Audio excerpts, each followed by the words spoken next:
Well, great win for our program. We have a lot of respect for Wyoming. They're well coached, they're talented, they're tough.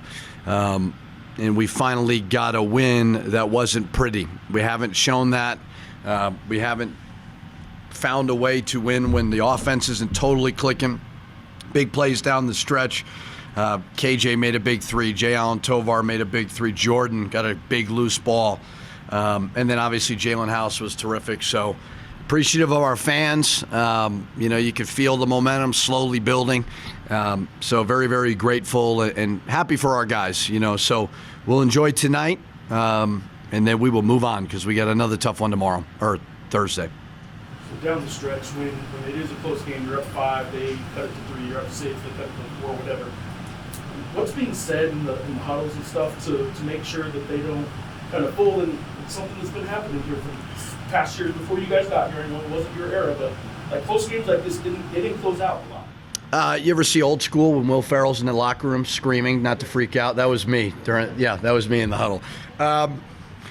Just trying to calm them down to the best of our ability. But, obviously it's a big game.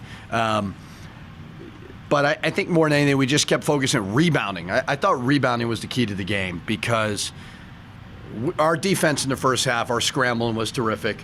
And then you got a guy like KJ Jenkins who gets 7 rebounds, and he had some huge rebounds. So just stay the course. We're a little bit of an immature group at times. I think you saw at Air Force where just get the win, guys, and we'll celebrate after. It's so hard. So great composure, and guys made plays, and we got rebounds. I mean, they had some clean looks that they're going to hit a lot of the time too, and we just found a way to get a rebound. I know you've talked a lot about the pit and the need to get it back, and you're a believer. You've been told you're a believer in what this place can be. Tonight isn't what it once was, and we all know that the cover this team. But was that the first time you kind of got a sense of what it can be built back into? Yeah. Don't want to get political here, but there is a vaccine mandate, and there are masks that are being required. It bothers some people, which we all understand. We can't ignore that that's not affecting attendance. It of course is affecting attendance, and it just is what it is until we get out of that. But the fans that did show up, the 8,000 or whatever that showed up, were great.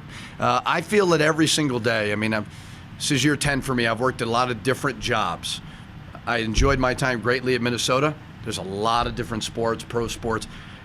You know that Lobo basketball and all Lobo sports mean a lot to these fans. So I do know whenever safely, I think we'll continue to get fans back. The goal is, as we've said over and over again, we're trying to build the program through our roster, through recruiting. We're trying to get the fans back engaged. But let's also understand what our fans are dealing with to come to games as well. Wyoming has the third best shooting percentage in the Mountain West, and you guys held them to under 30% for a lot of that first period. So how do you guys manage that? It's half, unless you've been covering hockey recently. You know what we were doing? We were scrambling around. They're really hard to guard. I think having Say helped because we didn't have him the first game. Putting him on Maldonado and not having to scramble, which is really unsettling for a coach when you're running all over the place. But I thought our prep leading up to it was really good. I thought our coaching staff did a great job. And we did a good job of simulating what it is that they're trying to do. And it's not easy. I thought what we did was we rebounded the ball very, very well. That was huge.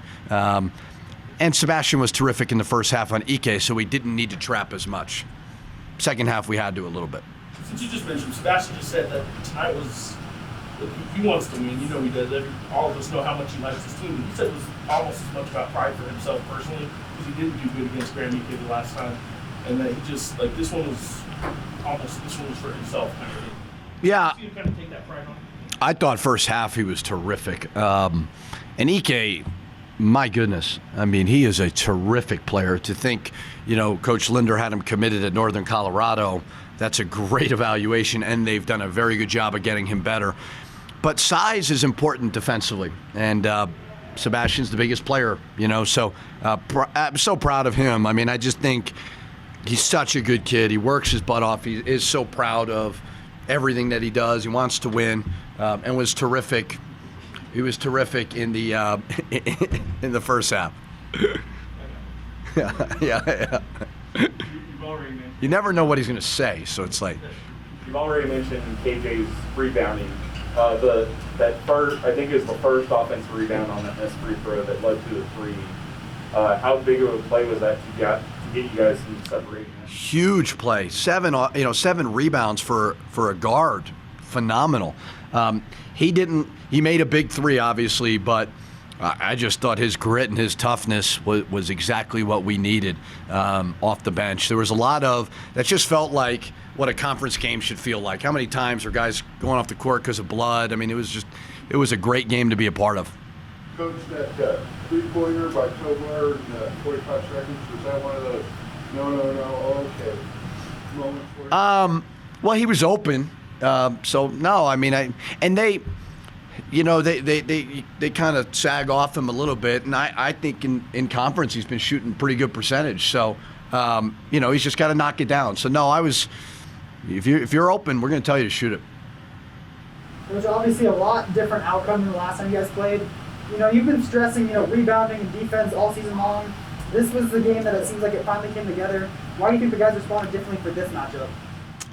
Second time playing them. We're one of the rare teams that, our 10 games we hadn't played an opponent twice. So I just think familiarity has something to do with it. We knew we would not win the game if we didn't rebound the basketball, we didn't scrap, and we didn't get loose balls. I mean, they're bigger than us. They got more, size all around. If we didn't just scratch and claw, we had no chance. So you kind of see the same thing happening, 2 days from now, Colorado State, kind of that same mentality? I think we're going to win by 9. I think it's going to be an easy win. I don't know. I have no idea. We're young. Colorado State's terrific.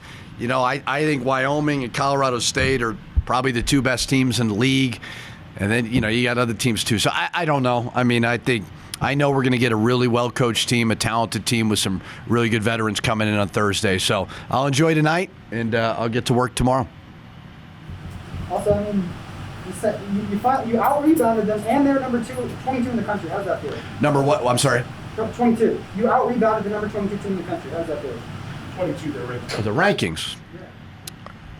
I mean, it feels right to win the game. But, yeah, we when you have guys like Jay Allen Tovar, House had 5 rebounds, KJ Jenkins had 7. It's just amazing your defensive numbers, how much better they are when you rebound the ball. So it's a great win for our program. It's a great win for the fans that came. We appreciate them, but it's only worth 1. So we'll keep moving forward.